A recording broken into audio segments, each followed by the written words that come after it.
The woman standing in the middle of the yard did not belong there, and every inch of her made that plain. She wore city clothes, a traveling dress of deep burgundy wool fitted tight at the waist with pearl buttons running from her throat to her collar, the kind of garment that announced money and intention in equal measure. Her hair was dark and pinned in elaborate coils beneath a hat, adorned with a single black feather.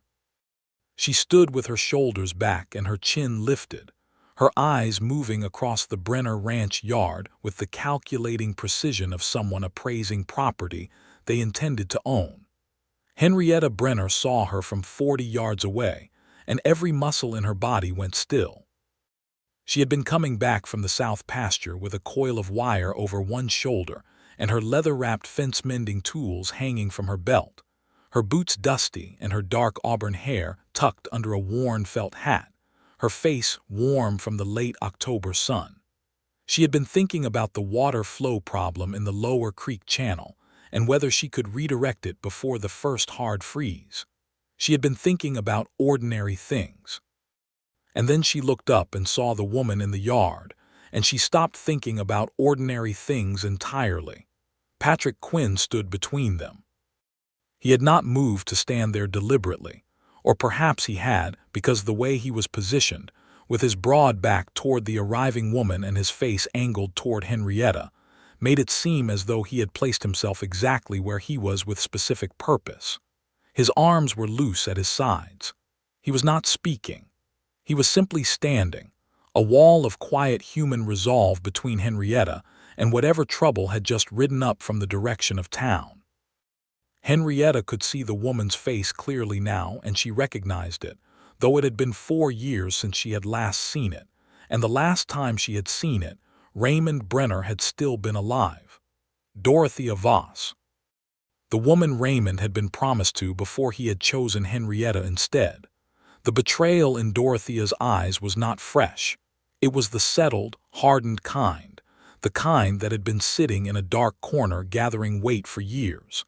And the hidden motive behind that cool, elegant expression was not something Henrietta had to guess at. She had known it would come eventually. She had known, in the way that women who have survived great losses tend to know things, that the moment she began building something real and lasting here, something worth having, something worth fighting for, that was precisely the moment the past would arrive to contest it. Patrick Quinn still had not said a word. His silence was not passive. It was the silence of a man who has decided something, who has drawn a line in the dry October earth and planted himself on one side of it, and who does not intend to move. Henrietta squared her shoulders, shifted the coil of wire, and started walking forward. Whatever was coming, she would meet it herself. The story of how she had arrived at this moment, and how Patrick Quinn had come to be standing in that yard on a Thursday afternoon in October of 1882, was longer than any single afternoon could hold. It had begun, really, almost 3 years before. Henrietta Brenner had come to Caldwell County, Kansas, in January of 1880, as the young wife of Raymond Brenner, a cattle rancher 14 years her senior who had built his spread from raw grassland and the proceeds of 2 successful cattle, drives north along the Kishom Trail. Raymond had been a good man, not a brilliant one, not a particularly warm one, but steady and honest, and he had recognized in Henrietta something that most men of his acquaintance would have called stubbornness, but that Raymond, to his credit, had recognized as something more useful than that. She was 24 years old when they married, and she had arrived in Kansas with 3 things that were to define the rest of her life: an extraordinary understanding of water systems and land surveying, which she had learned from her father, who had been a civil engineer in Missouri before a flood took him when she was 17, a willingness to work that had no particular ceiling, and a mind that ran in precise, geometric patterns and refused to let a problem alone until it was fully and completely solved. Raymond had been dead for 11 months now. He had gone out in a late November storm to check on a section of fence at the north edge of the property, and his horse had come back without him, and they had found him the next morning in a gulch with a broken neck, his boot caught in the stirrup, the evidence clear that the horse had shied at something in the dark and thrown him. It was the kind of death the frontier handed out without ceremony, without warning, without any of the dramatic narrative weight that people in cities attributed to danger. It was simply an accident, and it had left Henrietta alone on 4,000 acres with 9 head of cattle, 3 ranch hands she could barely pay, and a year's worth of work to do before spring. She had done the work. That was the thing about Henrietta Brenner that people in Caldwell County were still in the process of fully understanding. She did not stop. She did not go home to Missouri. She did not sell. She did not wait for a man to arrive and take the problem off her hands. She woke before dawn and worked until she could no longer see what she was doing. And when she could not sleep, she sat at the kitchen table with maps and figures and land surveys, and she planned. She had hired Patrick Quinn in February of 1882, 3 months after Raymond's death, from a pool of drifting cowboys who had come through after the end of the previous driving season. She had interviewed 7 men. She had hired the one who, when she asked him to explain what he would do about the drainage problem in the south pasture that was causing the grass to die off, had taken the map she handed him, studied it for a long moment with his dark brows drawn together, and said, "You need to redirect that flow about 30 yards east. There's a natural low point right there." He tapped the map with a thick finger. "And if you cut a channel to it, you'll lose maybe 4 days of work, but you'll save the whole pasture." He had been right. It was exactly what the pasture needed. She had looked at him for a moment, at his square jaw and his dark, sun-darkened skin, at the careful way he held the map as though he respected what was written on it, at the steadiness in his dark brown eyes, and she had said, "You know how to read a land survey." "My father was a mining engineer," he had said. "I know how to read maps. What else do you know how to do?" He had looked at her directly, without the awkward slide of the eyes that most men gave her when she asked direct questions. "Anything that needs doing," he had said. She had hired him. Patrick Quinn was 31 years old, born in New Mexico Territory to an Irish-American father and a New Mexican mother of mixed Spanish and Pueblo heritage, which gave him a complexity of background that Kansas in 1882 did not particularly know what to do with. He had spent 12 years working cattle and horses across the territory, and then Texas, and then up through the trail. And he had the body of a man who had done that work broad in the chest and shoulders, long in the leg, with hands that were scarred and strong and oddly careful, hands that could lift 300 pounds of wire without apparent effort, and then spend half an hour in the fading evening light splinting the wing of an injured barn owl with a steadiness that bordered on tenderness. Henrietta had noticed the contradiction from the beginning. She had been unable to stop noticing it. She had told herself it meant nothing. She was a recent widow on a struggling ranch, and he was her hired hand, and the world they lived in was not generous toward complications of any kind, and she had enough real problems without manufacturing new ones out of the way. A man held a map or fixed a bird's broken wing. She had told herself this regularly and with increasing conviction for approximately 8 months, and it had worked for 8 months, more or less. And then it had stopped working. It had stopped working on a Tuesday in October, the week before Dorothea Voss arrived at the ranch, during what had turned out to be the most significant practical moment of Henrietta's time on the Brenner land, and also, though she had not understood this until later, the moment when everything between her and Patrick Quinn had shifted into something that could not be shifted back. The problem had been water. It was always water in Kansas in 1882. The county had been in a dry year, and the creek that fed the Brenner property's main water supply had been dropping steadily since August. Other ranchers in the county were beginning to panic, moving herds, negotiating with the railroad for water access, selling off stock at bad prices. Henrietta had not panicked. She had taken her surveying instruments, a transit level and a measuring rod that had been her father's, which she had carried from Missouri and maintained with careful, regular attention, and she had spent 3 days walking the land east of the property. She came back with maps. Patrick Quinn, who had been fixing the gate on the main corral when she returned on the evening of the third day, watched her come across the yard with her equipment over her shoulder and a roll of survey paper under her arm, and he set down his tools and waited, because something in the way she was walking straight and fast and focused told him she had found something. She spread the maps on the kitchen table, and he leaned over them beside her, close enough that she was acutely aware of the warmth coming off him and the smell of horses and wood shavings and something else, something clean and specific to him, and she pointed at the maps and said, "There is a secondary aquifer running beneath the eastern section, under the limestone shelf. My father surveyed this county in 1867, and I have his notes. Nobody drilled it because the surface indication is poor. You'd look at that ground and see nothing. But the geological formation lines up with what I've been measuring, and if I'm right, and I believe I'm right, we can put down a well on the eastern edge of the property and tap a water supply that will not drop in a dry year." Patrick Quinn looked at the maps for a long time. He traced the lines she had drawn with his finger without touching the paper. Then he looked up at her. "How certain are you?" he said. 85%, she said, "which is as certain as I get without putting a drill in the ground." "What does the other 15% look like?" "Dry rock at 60 feet and a considerable loss of money and labor," she said. He was quiet for a moment. Then he said, "How do we start?" She had looked at him then, truly looked at him, and the directness of his trust, not the wavering, slightly suspicious trust of a man who was humoring her, but the flat, matter-of-fact trust of a man who had evaluated the evidence and made a decision, had done something to her that she had not been prepared for.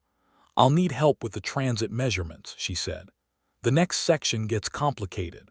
"Show me what to do," he said. They had spent 3 days in the eastern section with the surveying equipment, working through the geometry of the land together, Henrietta directing and Patrick executing with the same quiet efficiency he brought to everything, asking questions that were smart and specific, and that she found herself answering with a pleasure that she recognized as something more than professional satisfaction. On the 4th day, she showed him the final composite map and walked him through the calculation that identified the drill site. He stood over the map for a long time. He asked her 3 careful questions. Then he said, "That is the most impressive piece of work I have seen in my life." He said it simply, without performance, the way he said everything. And then he looked up at her with those steady dark eyes, and the expression on his face was something she had never seen directed at her before, not from any man, pure, undiluted admiration, the kind that sees not a woman to be managed or a widow to be helped, but a mind at work, a skill deployed with precision, something genuinely magnificent happening in the specific form of a human being. She had felt the color rise in her face and had said briskly, "We'll need to hire a driller. I know a man in Wichita." "Henrietta," he said. She looked up. He had never used her given name before. "I mean it," he said. "That is remarkable." She had held his gaze for 3 seconds longer than she should have, and then she had looked back at the map, and neither of them had said anything else about it, but something had changed, and they both knew it, and neither of them quite knew what to do with it yet. They had hired the driller from Wichita and started work on the eastern well that same week. On the 2nd day of drilling, Patrick Quinn was down in the guide trench directing the operation when the drill hit water at 58 feet, and the sound of it, a deep, resonant percussion followed by the rising rush of water, had made Henrietta, standing above on the surface, close her eyes and feel something that was partly relief and partly vindication, and partly something she was not going to examine too closely while she was standing in front of her hired man and a driller from Wichita. Patrick Quinn climbed out of the guide trench with mud on his boots and water on his forearms, and he looked up at her with a grin that she had never seen on his face before, wide and bright and entirely unguarded, and he said, 85%. 85%, she agreed, and she was smiling too, though she had not decided to smile. That was the Tuesday. That was the moment things stopped being manageable. On Thursday, Dorothea Voss arrived. Henrietta had not known Dorothea was coming. She had known, in the abstract, that Dorothea existed. Raymond had told her, early in their courtship, that he had once been promised to a woman in Wichita, the daughter of a merchant banker, and that the arrangement had dissolved when Raymond had moved his operations fully to Caldwell County and Dorothea had declined to leave the city. Raymond had spoken of it neutrally, the way he spoke of most things, as a settled historical matter with no present significance. He had not told Henrietta that Dorothea had never considered it settled. Henrietta learned this from the letter that had arrived the previous week, a letter addressed to Raymond Brenner that had found its way to the ranch 3 months after it was written, and which Henrietta had opened because Raymond was dead and all correspondence was hers now, and which had informed her, in handwriting that was precise and controlled and revealed nothing about the state of the writer's emotions, that Dorothea Voss was coming to Caldwell County to settle her late fiancé's estate. The estate, the letter implied, was partly hers by virtue of an understanding that had never been formally dissolved. There was no such understanding. Henrietta knew this because she had read every document Raymond had ever signed, and there was nothing, no promise, no contract, no letter, no agreement, that gave Dorothea Voss any claim to the Brenner Ranch. But a woman like Dorothea, with a father like her father, who had money and lawyers and the social standing that came with both, did not necessarily need a legal claim to press one. Henrietta had gone to the county clerk's office in Caldwell the day after receiving the letter, and had spent 4 hours going through the land records and title documents with the careful thoroughness that characterized everything she did. She had come home with certified copies of every relevant document and a clear understanding of exactly where she stood. She stood on solid ground, but solid ground and untroubled ground were not the same thing, and Henrietta knew it. She had told Patrick Quinn about the letter the evening she returned from town. She had been matter-of-fact about it, laying out the situation in the same clear and efficient way she laid out a surveying problem. Here are the facts. Here are the complications. Here is what I intend to do. Patrick had listened without interrupting, which was one of the things she had come to rely on about him. When she finished, he was quiet for a moment, and then he said, "Do you need me to go to town with you when you meet her?" "No," she said. "I can handle it." "I know you can handle it," he said. "That's not why I offered." She had looked at him for a moment. "Why did you offer?" He had seemed briefly to be making a decision about how to answer. "Because you shouldn't have to handle it alone," he said finally. She had said, "I appreciate that." And then she had gone back to her calculations, and he had gone back to his work, and they had both carefully not said anything further about what was underneath those words. And now Dorothea Voss was standing in the yard, and Patrick Quinn was standing between them without a word, and Henrietta was done being careful. She crossed the yard with her coil of wire still on her shoulder, and she watched Dorothea's eyes move from Patrick Quinn to her, and assess her with the swift, complete efficiency of a woman who has spent her life evaluating rivals. Henrietta set the coil of wire down beside the fence post and pushed her hat back and met Dorothea's gaze without flinching. "Mrs. Brenner," Dorothea said. Her voice was smooth and trained and entirely controlled. "Miss Voss," Henrietta said.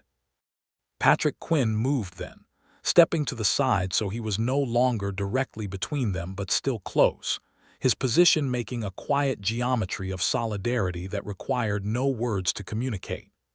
Dorothea Voss was beautiful in the way that carefully maintained things are beautiful: fine features, clear skin, dark eyes that gave very little away. She was, Henrietta judged, somewhere in her early 30s, perhaps 32 or 33, and the combination of her appearance and her bearing radiated the particular confidence of a woman who has always been considered the most impressive person in any room she enters. She was looking at Henrietta now with an expression that was almost entirely civil and almost entirely threatening at once. "I've come to discuss Raymond's estate," Dorothea said. "I believe you received my letter." "I received your letter," Henrietta said. "I'll be honest with you, Miss Voss, there isn't much to discuss. Raymond and I were legally married, and the property is titled in my name, and there is no document in existence that supports any competing claim. But you've come a long way, and I'm not unreasonable. Would you like to come inside?" Something moved in Dorothea's dark eyes. She had not expected this. She had expected, Henrietta suspected, either tears or anger, the two responses that a certain kind of woman deploys against a widow who does not immediately capitulate.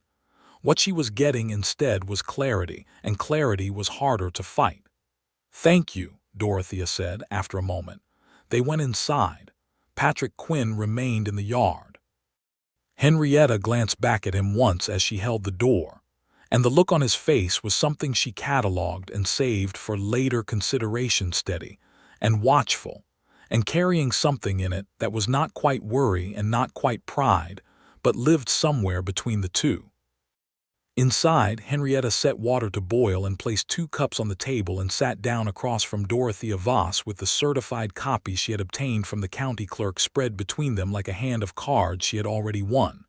Dorothea looked at the documents. She was quiet for a long moment. "Raymond promised me this ranch," she said then. "Not accusation, not quite. Statement." "Raymond told me there had been a promise," Henrietta said. "He also told me it was dissolved when you declined to leave Wichita. I have no reason to doubt what he told me." "He was mistaken about my intentions," Dorothea said. "Perhaps," Henrietta said.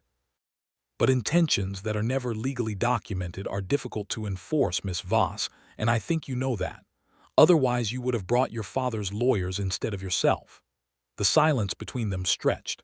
Outside, through the single kitchen window, Henrietta could hear the familiar sounds of the ranch, a horse somewhere, the distant knock of Patrick Quinn's hammer as he went back to work as though he were not listening for every sound from inside the house. "He loved me first," Dorothea said.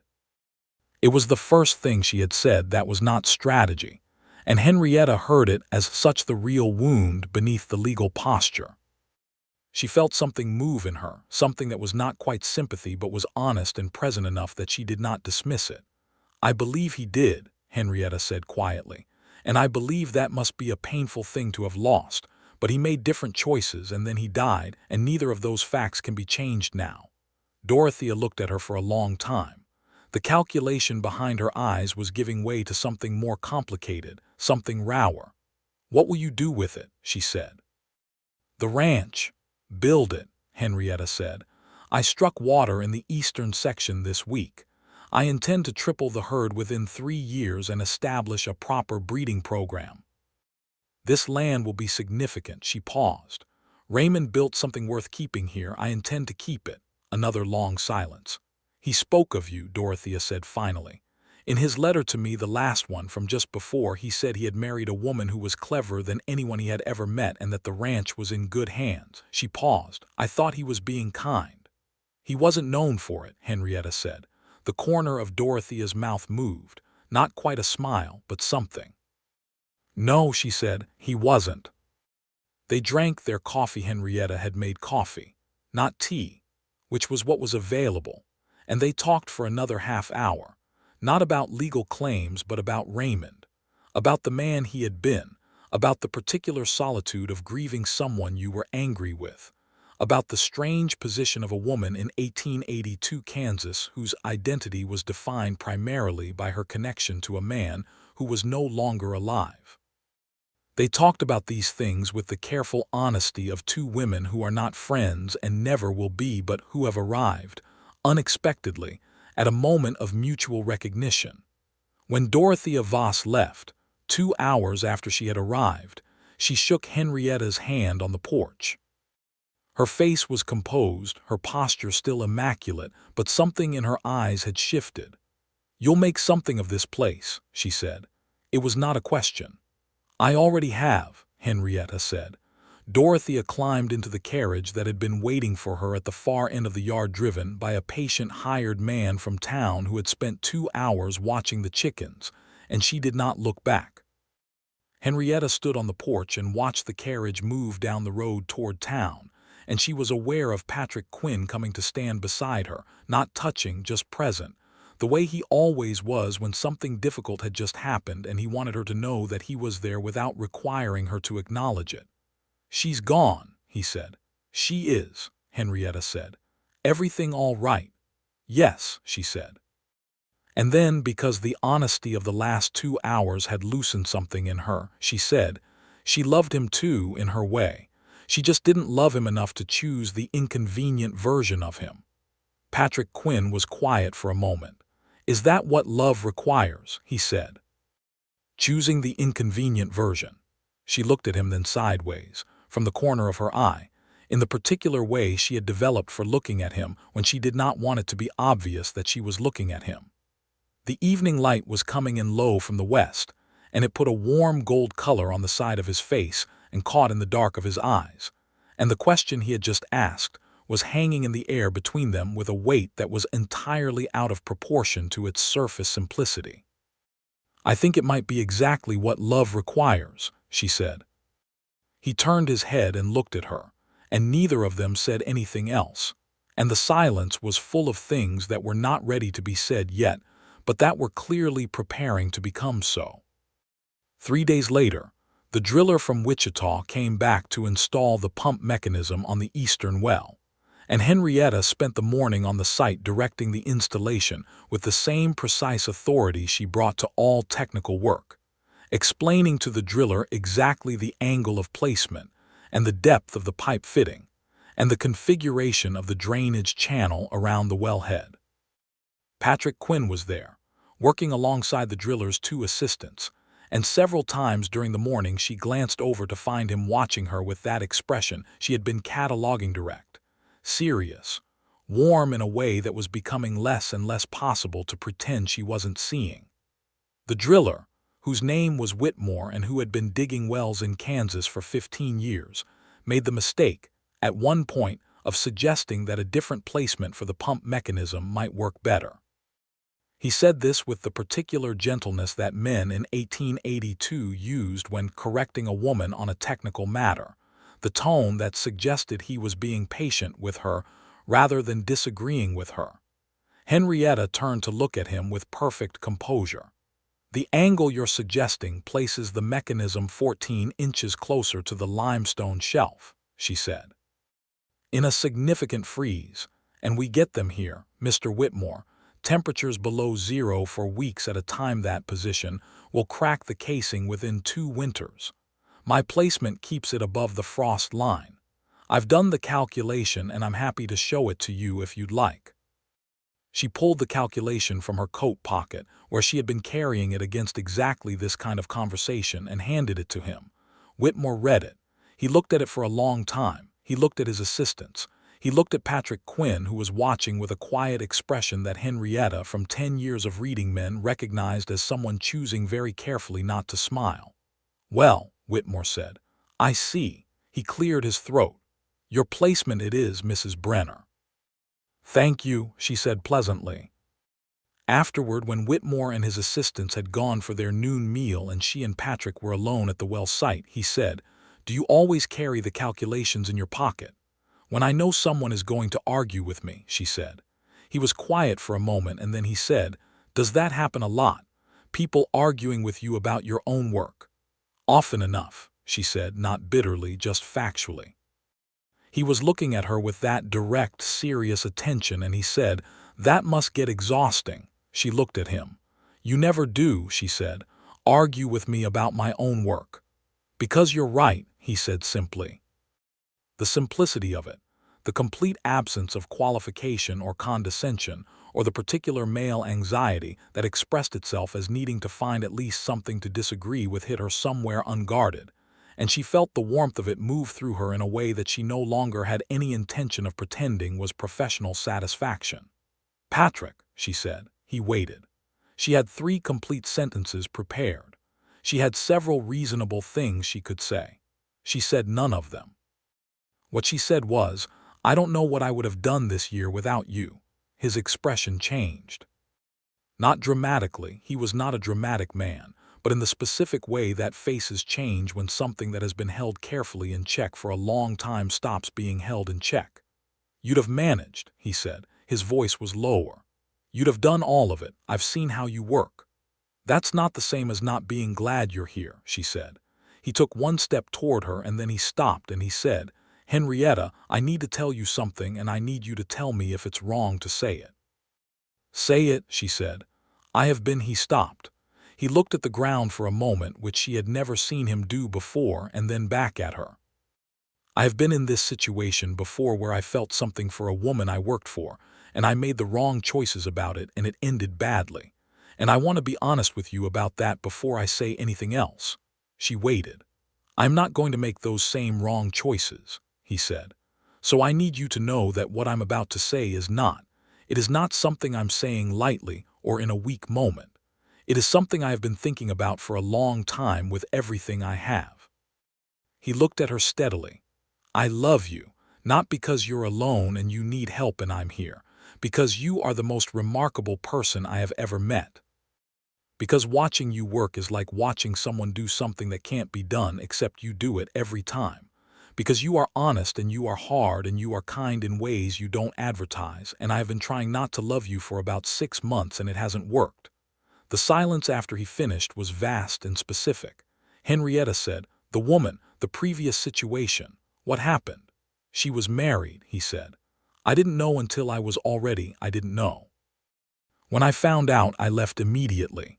It was in Texas, 4 years ago.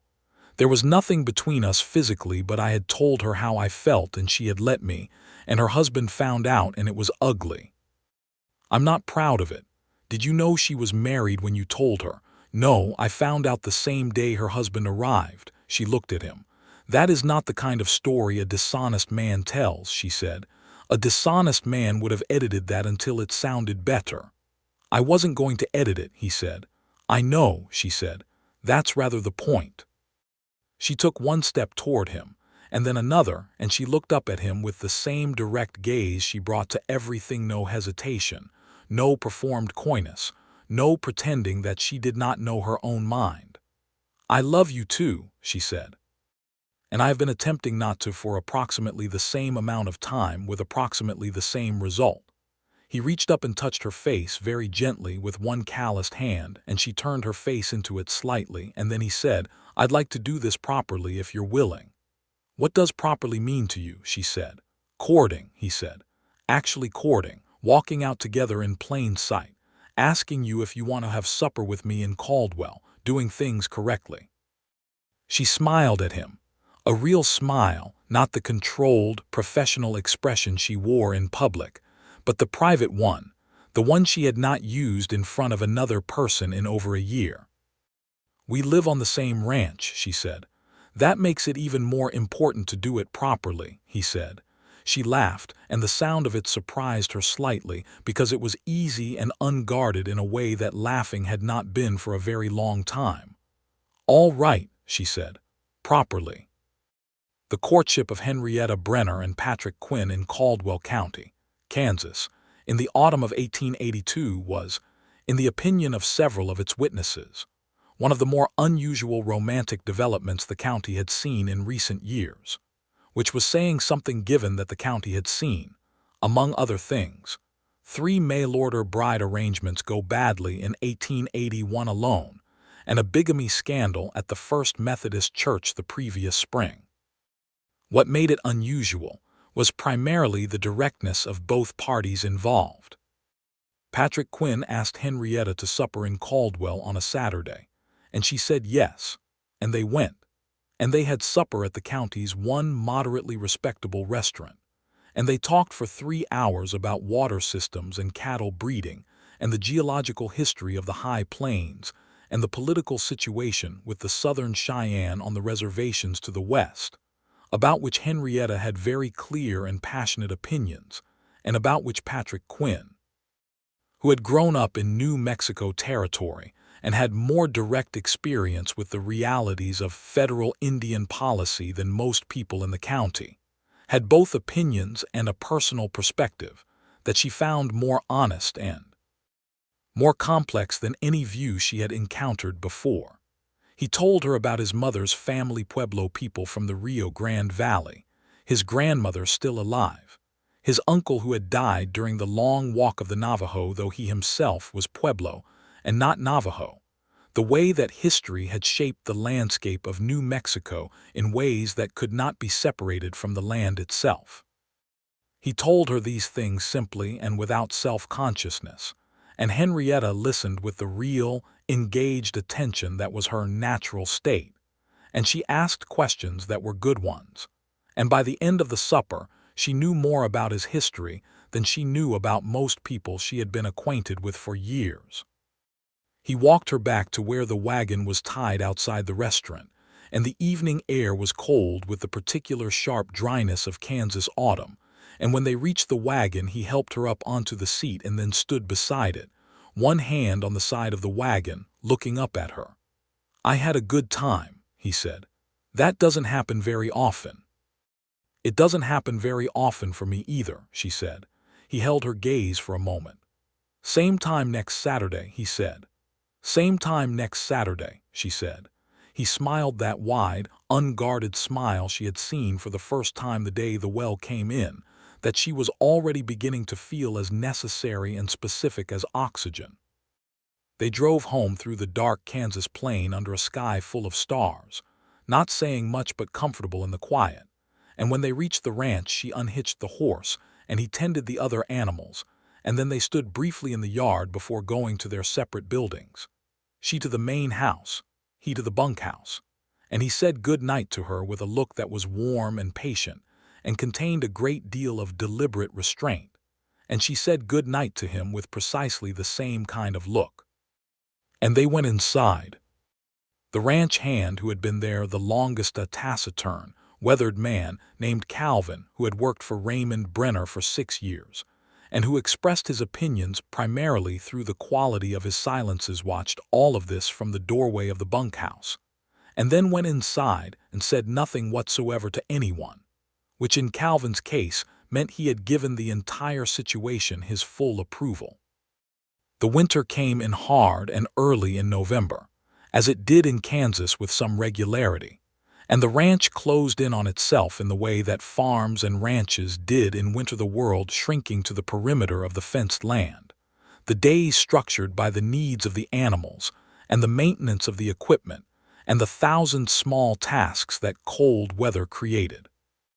Henrietta worked through it with the same systematic efficiency she brought to everything, and Patrick Quinn worked beside her, and the particular intimacy of working together in close quarters through a long cold season had its own natural momentum.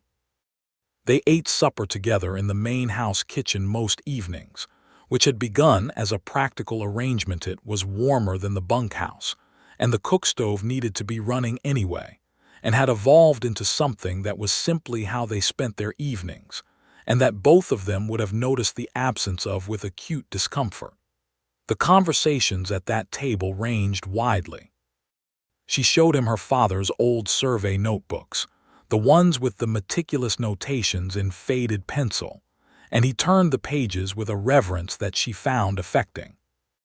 He told her about the cattle drives, about crossing the Red River in flood and navigating the politics of the trail towns, about the specific mathematics of managing a herd across 700 miles, and the way that a good trail boss was more like a general than most people understood.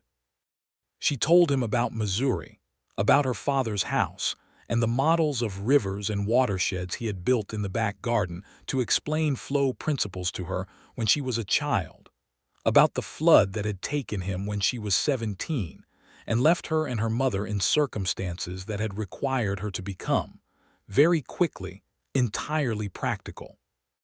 He listened to the flood story with a stillness that was different from his ordinary stillness, more careful, more personal, and when she finished he said, "How old were you when you decided you weren't going to be defeated by it?" She considered this. "I think I decided while it was still happening," she said. "I think I decided while we were waiting to find out if he was going to come home." "And he didn't come home," Patrick said. "And he didn't come home," she said. "And the decision was already made." He reached across the table and put his hand over hers on the table. Just that.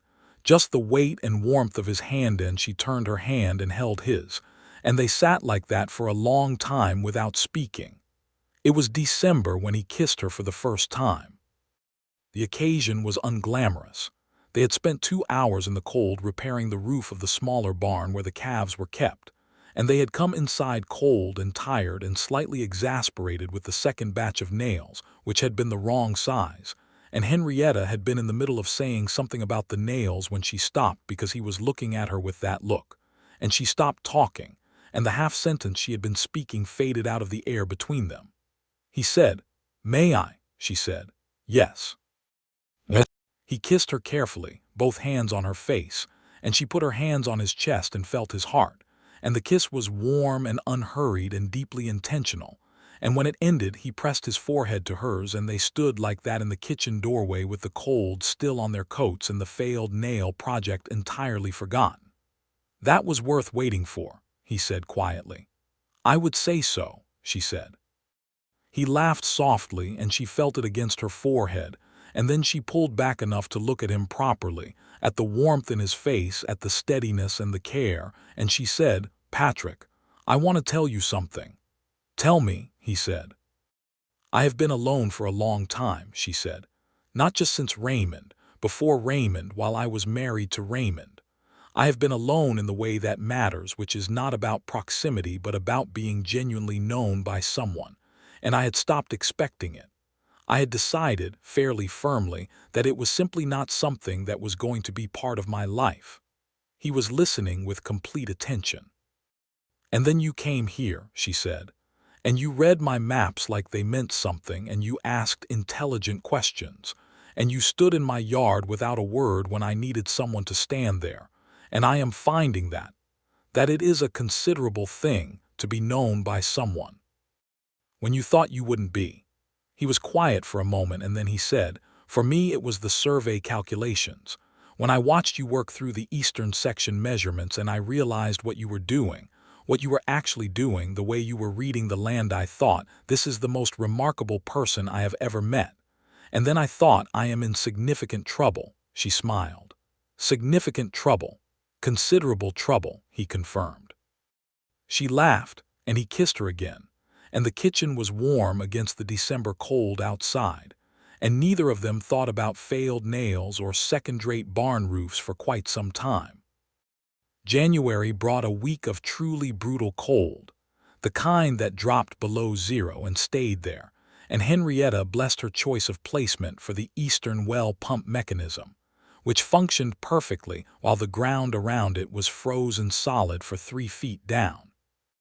2 ranches to the north lost their wells entirely to frost cracking, and they came to her in some discomfort to ask her advice, and she gave it without pointing out that she had documented the correct method for preventing exactly this, because she was not in the habit of being unkind when being kind cost her nothing.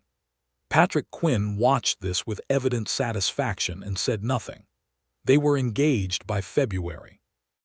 He had asked her on a Sunday morning when the temperature had come back up above freezing, and the air had that particular quality of early Kansas thaw, still cold but with something different in it, a loosening, a sense of imminence.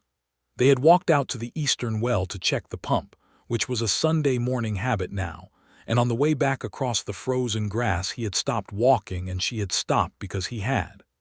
"I want to ask you something," he said. "And I want to ask it properly, which means I want to tell you something first." She waited. "This is the best year of my life," he said. "Not because it has been easy, it hasn't been easy. It's been cold and it's been hard work and there have been problems every other week, but it has been good, in the way that matters, in the way that things are good when the person you're doing them with makes everything mean something it wouldn't mean otherwise." He paused. "You make everything mean something it wouldn't mean otherwise." She felt something deep and warm move through her.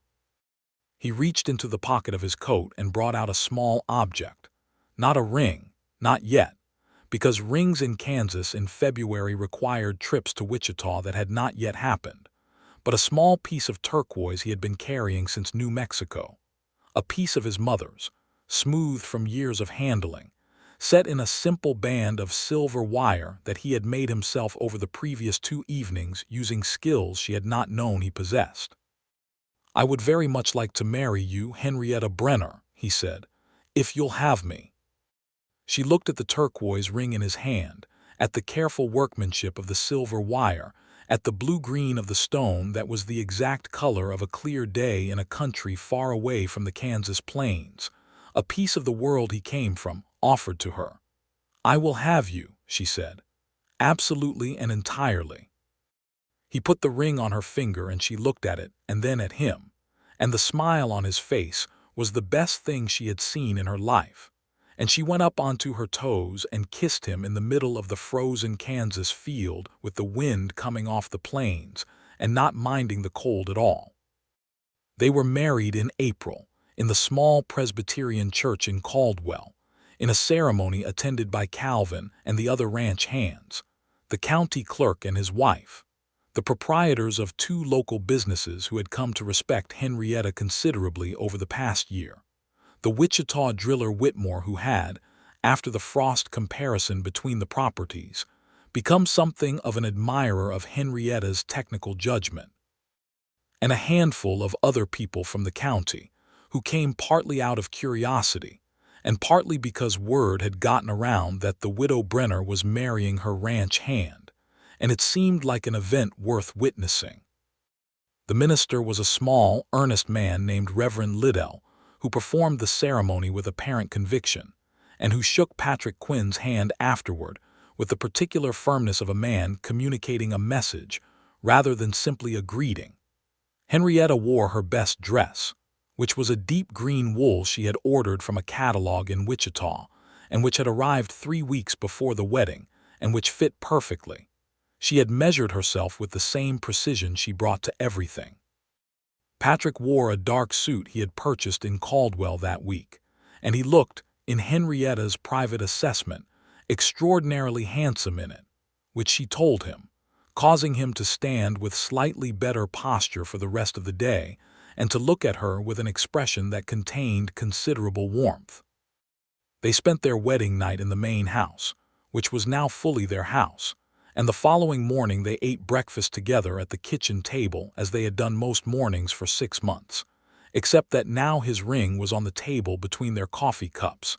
He had taken it off to knead bread dough for the biscuits, being a man of unexpected domestic competence, and she looked at it sitting there in the morning light and felt something so complete and uncomplicated that she did not have a word for it.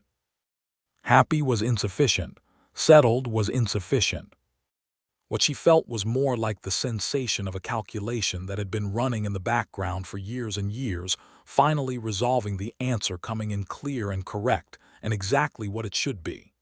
She picked up his ring from the table and held it out to him, and he held out his hand, and she put it back on his finger, and he looked at her hand in his and then at her face, and he said, "Good morning, Mrs. Quinn."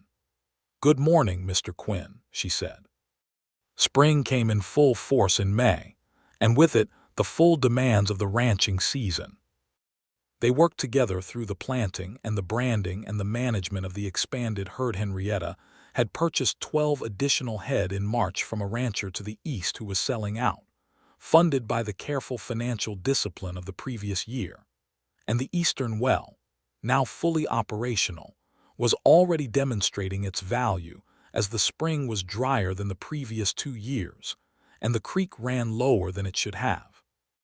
Henrietta had also begun, over the winter, a new project, a formal drainage and irrigation system for the south pasture, which she had designed over 3 months of careful calculation, and which, if it worked as she intended, would extend the grazing season by 6 weeks in a dry year, and prevent the grass die-off that had been the property's principal vulnerability. Patrick had become, over the course of their working partnership, a genuinely skilled reader of survey maps, and the two of them worked through the system design together in the evenings, him asking the questions that found the places in her calculations she had been too close to see clearly, her explaining the principles behind each decision in the kind of detail that teaching requires. "You could do this professionally," he said one evening, looking at the completed system plan spread across the table. "Survey professionally, this is not amateur work.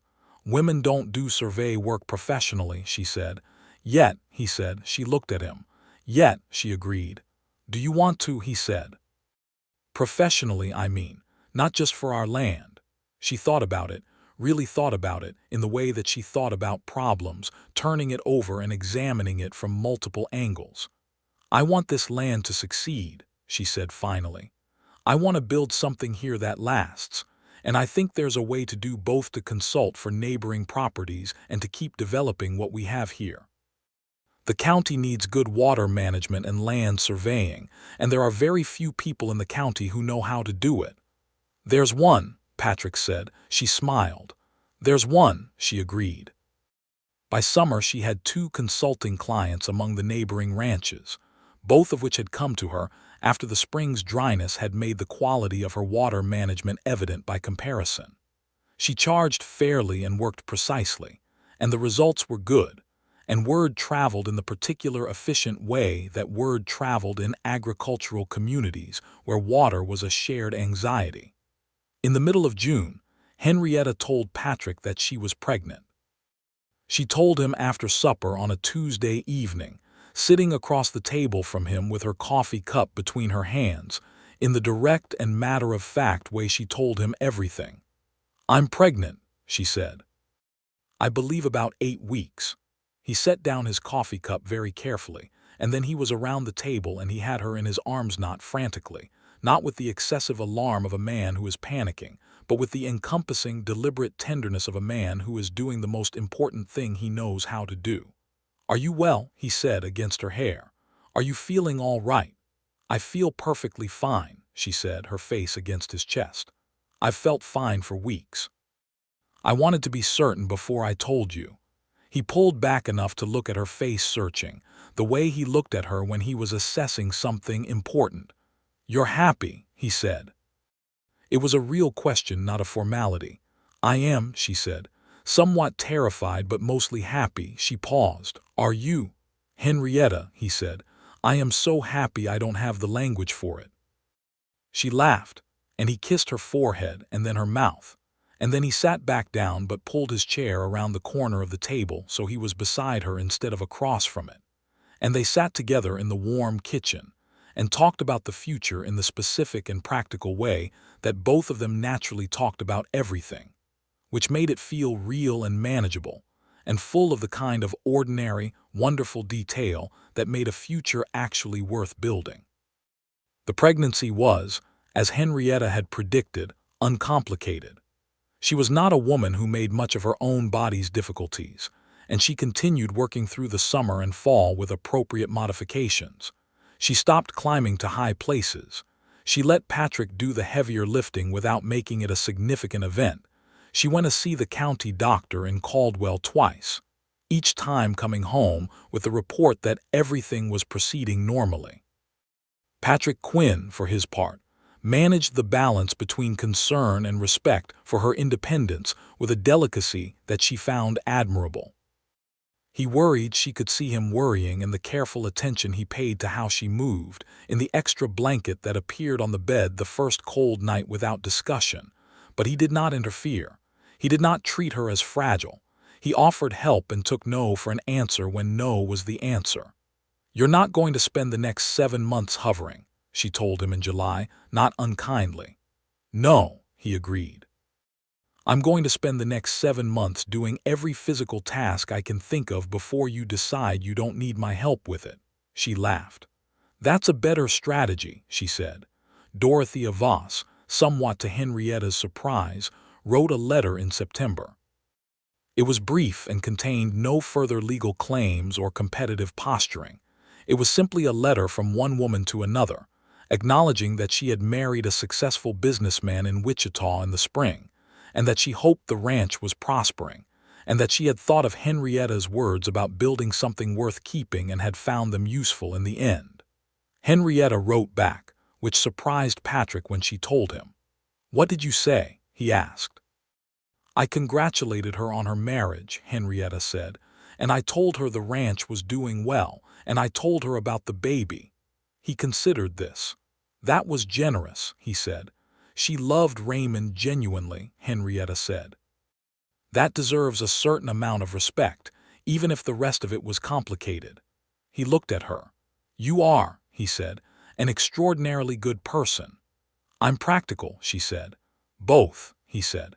The baby was born in February of 1884 on a Wednesday morning during a period of unusually mild weather that had the county feeling cautiously optimistic about the spring. The birth was attended by the county doctor and a local midwife named Mrs. Hartley, who had been delivering babies in Caldwell County for 20 years and who took charge of the situation with the kind of calm authority that Henrietta deeply respected. It was a boy. Patrick Quinn held his son for the first time standing beside the bed, where Henrietta was exhausted and disheveled and entirely satisfied, and the expression on his face as he looked at the small red creature in his arms was something that Henrietta stored in the deepest part of herself and kept there pure wonder, undisguised, the face of a man confronting something that his usual competence provided no framework for. "He's perfect," Patrick said. His voice was not entirely steady. "He's a bit red," Henrietta said practically. "He's perfectly red," Patrick said. She laughed, and the laugh pulled at muscles that had been doing significant work all morning, and she winced, and he was immediately looking at her, the wonder redirected into care. "Are you all right?" he said. "I'm excellent," she said. "I want to hold him." He brought the baby to her with the careful precision of a man carrying something irreplaceable, and she took her son in her arms and looked at him.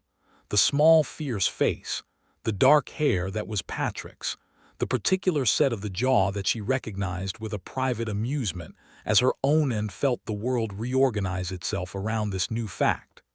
They named him Thomas, after Henrietta's father. Thomas Quinn grew into the particular combination of his parents' traits that could have been predicted, but was still remarkable to witness. His father's physical steadiness and his mother's relentless precision, his father's patience with difficult things and his mother's unwillingness to accept a problem that hadn't been fully understood. By the time he was old enough to walk, he was following one or the other of his parents around the ranch, with a concentration that made the hired hand speak of him, with the slightly odd quality that people used when they recognized something unusual. The Brenner Quinn Ranchette became known by both names in the county, informally, because people needed to distinguish the operation that Henrietta was now running from the average cattle operation, and because the dual name captured something true about what it had, by 1885, become the most effectively managed agricultural property in the county. The irrigation and drainage system Henrietta had designed was fully operational and had saved the South pasture through 2 successive dry seasons. The eastern well was feeding a secondary stock tank she had designed the previous year. The herd had grown to 68 head of quality cattle, and she had begun a formal breeding program in partnership with a rancher to the south who had better bloodlines and worse land management, a combination that made for a natural alliance. Henrietta had 4 consulting clients among neighboring properties.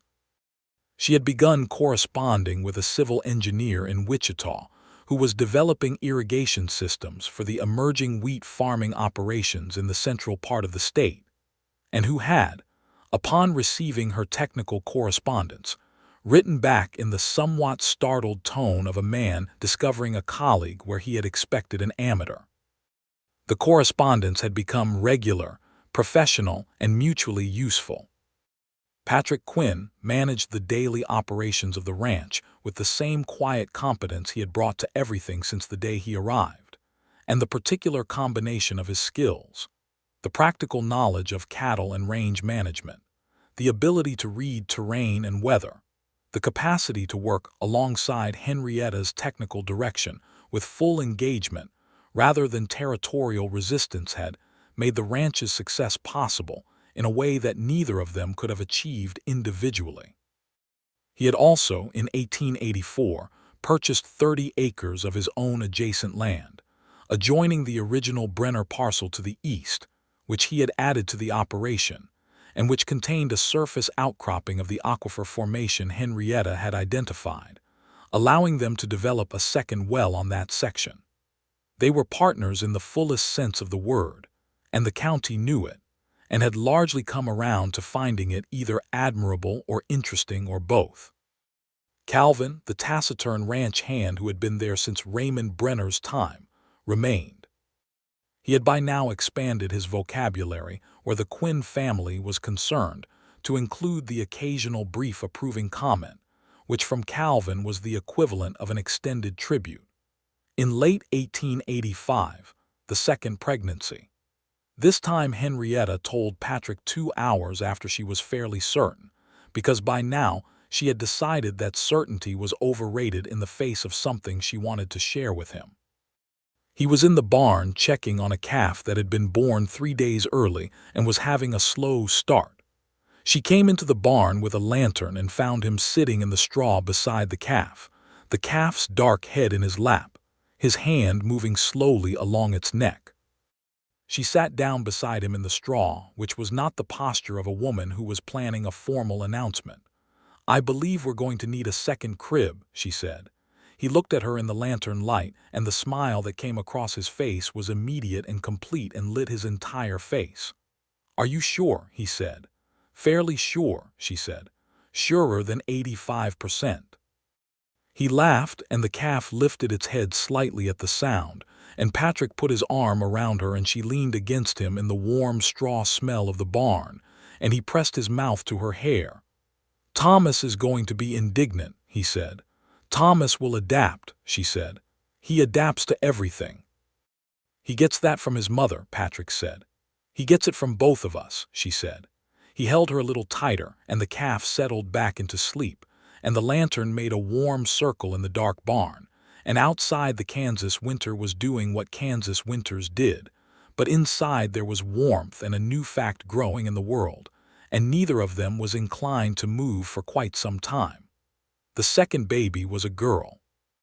She was born in June of 1886, in warm weather, and she came into the world with a decisiveness that made Mrs. Hartley say she had never seen a more purposeful infant. They named her Clara, after Patrick's mother, whose name had been Clara Elena, and who was alive in New Mexico territory and who would. When Henrietta wrote to her with the news and included a careful and detailed description of the baby, write back a letter of such warmth and specificity that Henrietta read it 3 times and kept it in the notebook she had started keeping of significant documents. Clara Quinn was not indignant about the change in her domestic situation, having arrived into a world where it was already structured around her. Thomas, at 2 years old, regarded his sister with the serious assessment of a child attempting to determine the function of a new object, and then decided she was interesting and allocated her a portion of his attention that he otherwise reserved for survey maps and livestock. Henrietta watched her son watching her daughter one August morning in the yard, Thomas sitting in the dust with Clara lying on the blanket in front of him. Thomas showing her a stone he had found and explaining its properties with a seriousness that was almost adult, and she felt something so profound that she had to look away for a moment. Patrick Quinn came to stand beside her, and she was aware of him looking at the children and then at her. "What are you thinking?" he said. "I'm thinking," she said slowly, "about the flood, about my father not coming home, about being 17 and knowing that everything was going to be different and not knowing how." He waited. "And I'm thinking that I cannot imagine telling 17-year-old Henrietta Brenner what her life would eventually look like," she said. "I don't think she would have believed it." He was quiet for a moment. "Would she have wanted it?" he said. "Yes," she said, without hesitation. "She would have wanted it more than she knew how to say." He put his arm around her shoulders, and she leaned into him. And in the yard Thomas was still lecturing Clara about geology with the stone, and Clara was regarding him with the focused expression of a child who has decided this person is worth her attention, and the October sun was warm on the Kansas plains. That winter, Henrietta finalized her first formal published survey paper. The civil engineer in Wichita had been urging her to write up her aquifer identification methodology, the combination of geological formation analysis and surface reading techniques she had developed and refined over 3 years of applied work for submission to the Kansas Engineering Society's annual proceedings. She had been working on it since the spring, in the evenings after the children were in bed, at the kitchen table where she had spent so many evenings before with her maps and calculations, except that now Patrick was frequently across the table from her with his own reading, or with Thomas's small sleeping body shifted off the adult bed and onto the children's bed they had built in the second room, and the lamp cast its warm light between them. She finished the paper in December and read it to Patrick in one sitting. He listened from beginning to end without interrupting, which took 3/4 of an hour. When she finished, he was quiet for a long moment. "That is going to be significant," he said. "You think so?" "I know so," he said. "The aquifer identification method alone, Henrietta, there are ranchers and farmers all across the high plains who are going to read that and realize they've been drilling in the wrong places for 20 years. This is going to matter." She looked at him across the table at the complete certainty in his face. "It might not be accepted," she said. "The submitting author is a woman." "Then they'll be foolish," he said. "And eventually someone will figure that out." She submitted it in January of 1887. It was accepted in March, with a note from the Society's editorial committee that described it as a rigorous and original contribution to the applied science of subsurface water identification in arid gradient terrain, and asked if the author would consider presenting it at the Society's summer conference in Wichita. Henrietta Brenner Quinn presented her paper at the Kansas Engineering Society Conference in July of 1887. She was the only woman at the conference. She was also, by the end of the day, the most discussed presenter. Because the paper did what Patrick had said it would do, it showed several hundred farmers and ranchers and engineers a method of identifying water sources that most of them had been missing for years, and it showed it with the crystalline clarity of someone who understood both the technical principles and the practical application from the ground up. Patrick Quinn attended with her. He sat in the third row and watched her stand at the front of the room in her good dress and explain, with precise and confident authority, the geological logic behind her methodology, fielding questions with the same unhurried competence she brought to everything. And his expression throughout the hour and a half of the presentation was the expression of a man who has been handed proof of something he already fully believed. Afterward, in the corridor outside the conference room, while she was surrounded by engineers and ranchers with questions, he stood slightly to the side with Thomas on his hip. They had brought the children, it having seemed impractical to leave them, and Clara investigating the building's floor with systematic thoroughness, and he watched his wife command a room full of professional men who had come in skeptical and were leaving converted, and he thought, not for the first time and not for the last, that he had been given something extraordinary, and that he intended to be worthy of it for the rest of his life. When the last question was answered and the crowd had thinned, Henrietta came to find him, and Thomas immediately transferred himself from Patrick's hip to hers, his preferred location when the day had been long, and she held her son and looked at her husband with tired, satisfied eyes. "Well," she said. "Well," he agreed. "3 men asked if I was available to consult on their properties," she said. "Only 3, he said." She laughed. "More will write," she said. "I could tell." "You should accept," he said. "Within what you can manage." "We should accept," she said. "You'll need to manage the ranch when I'm consulting elsewhere."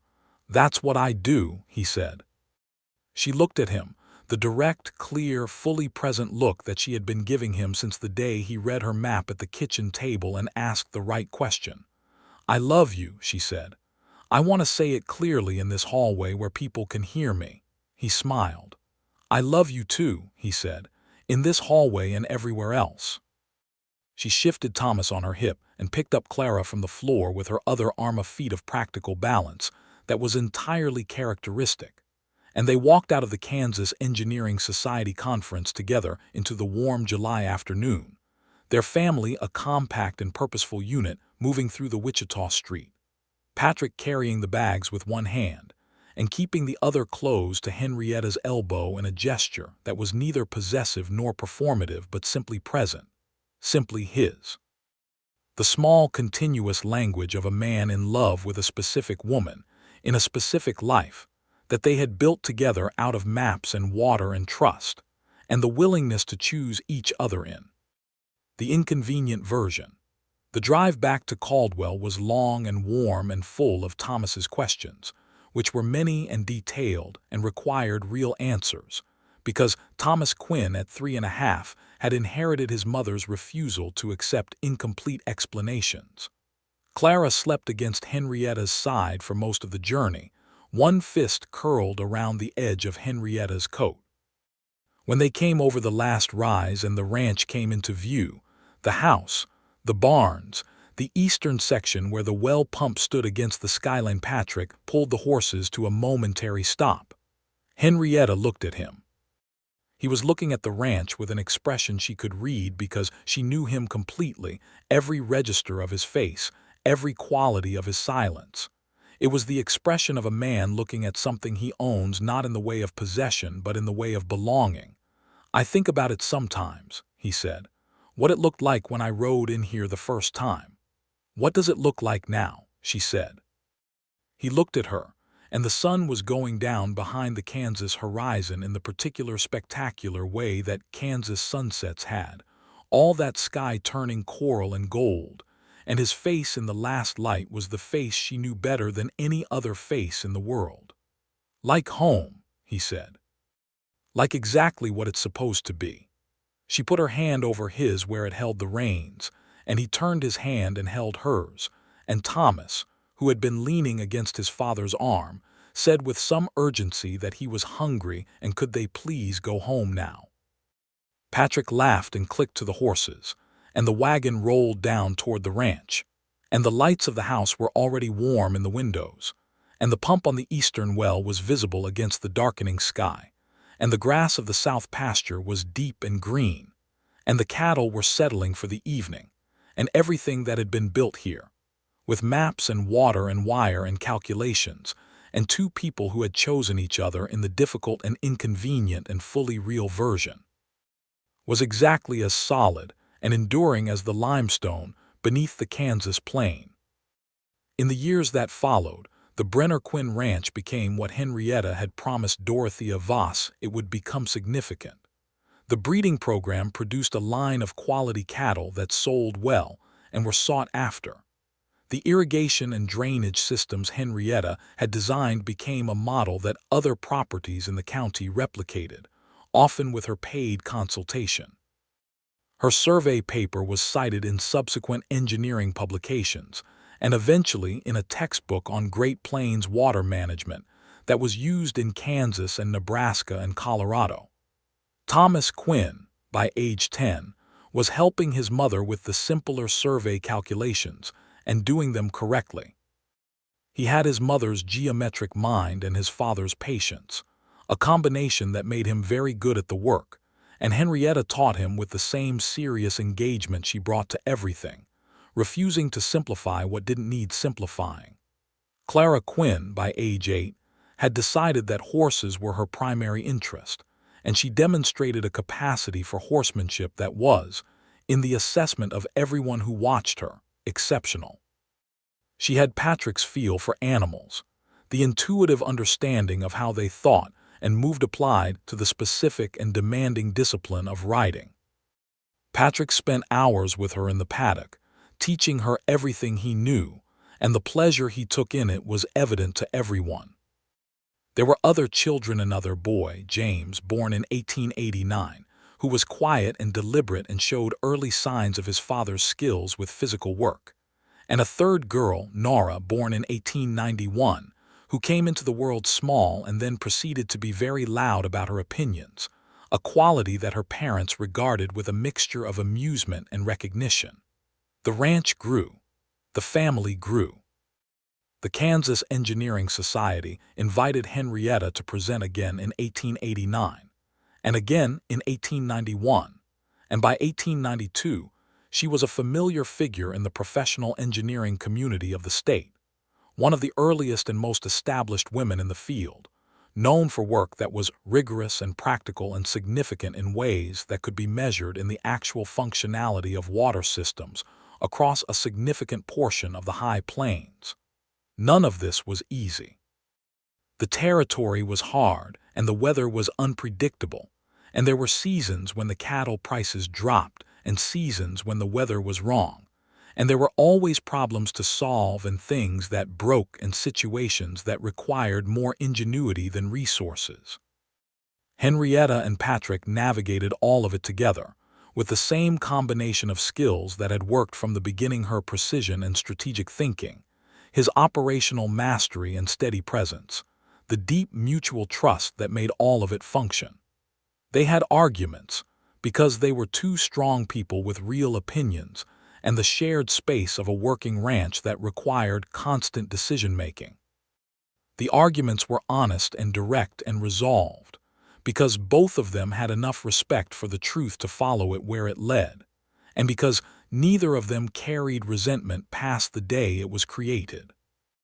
On their 10th anniversary, April of 1893, a clear spring afternoon when the Kansas plain was showing its best version of itself, the grass new and green, and the light clean and long, Patrick Quinn came into the kitchen where Henrietta was working at the table and set a small package in front of her. Inside the package was a pair of surveying instruments, a fine brass transit level and measuring rods, precision-made in New York, better than the one she had inherited from her father, the best available. She held the transit level up and looked at the workmanship of it, the gleaming brass, the precision of the calibration markings. "These are beautiful," she said. "You've been using your father's set for 13 years, he said. "They're good instruments, but you've been doing work that deserves better ones." She set the transit down on the table and looked at him. This man she had been married to for 10 years, who had come to her ranch in February with a practical mind, and a capacity for trust and a willingness to stand in the yard when she needed someone to stand there, who had built a life with her in the plain and demanding territory of the real world, who had held her children and fixed her barn roof and read her maps and kissed her in doorways and slept beside her through 400 Kansas winters, and stood in conference halls in Wichita watching her be exactly who she was, completely and without qualification. And she felt the full weight of 10 years settle around her like something that had always been shaped for her specifically. "Patrick," she said. "Yes," he said. "Thank you," she said, "for all of it, not just the instruments, for all of it."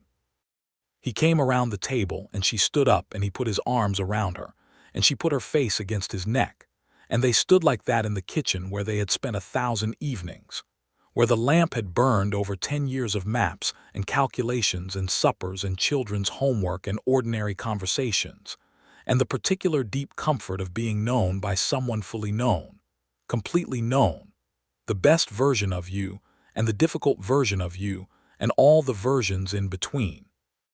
Known and chosen every day, the inconvenient and real and actual version. "You're welcome," he said, "for all of it." Outside, Thomas and Clara and James and Nora were in the yard with Calvin, who at 70 was still working the ranch in a reduced capacity, and whose vocabulary of approval had expanded over a decade to include occasional complete sentences. The sound of the children carried into the kitchen clear and ordinary and full of life, the sounds of a house that was inhabited and warm and real. Henrietta Brenner Quinn, who had come to Kansas as a young wife with survey instruments, and a mind that ran in precise geometric patterns and a refusal to be defeated by anything, held her husband in the kitchen of the ranch she had built, on the land that had water where there should have been none because she had known where to look. On the anniversary of the day, she had stood at an altar in Caldwell with turquoise on her finger, and said yes to the specific and extraordinary life that was hers and felt. In the most complete and certain way she had ever felt anything, that she was exactly where she was supposed to be. The Kansas sun came through the kitchen window in the long April afternoon light, the same light that had been coming through that window for years, the same plain stretching east and west to the wide horizon, the same wind moving through the new grass of the south pasture that her calculations had saved. And none of it was the same at all, because it was hers, because it was theirs, because it was the specific and irreducible shape of a life that two people had built together out of honesty and work and love. And it was whole. And it was good, and it was entirely, completely, and forever enough.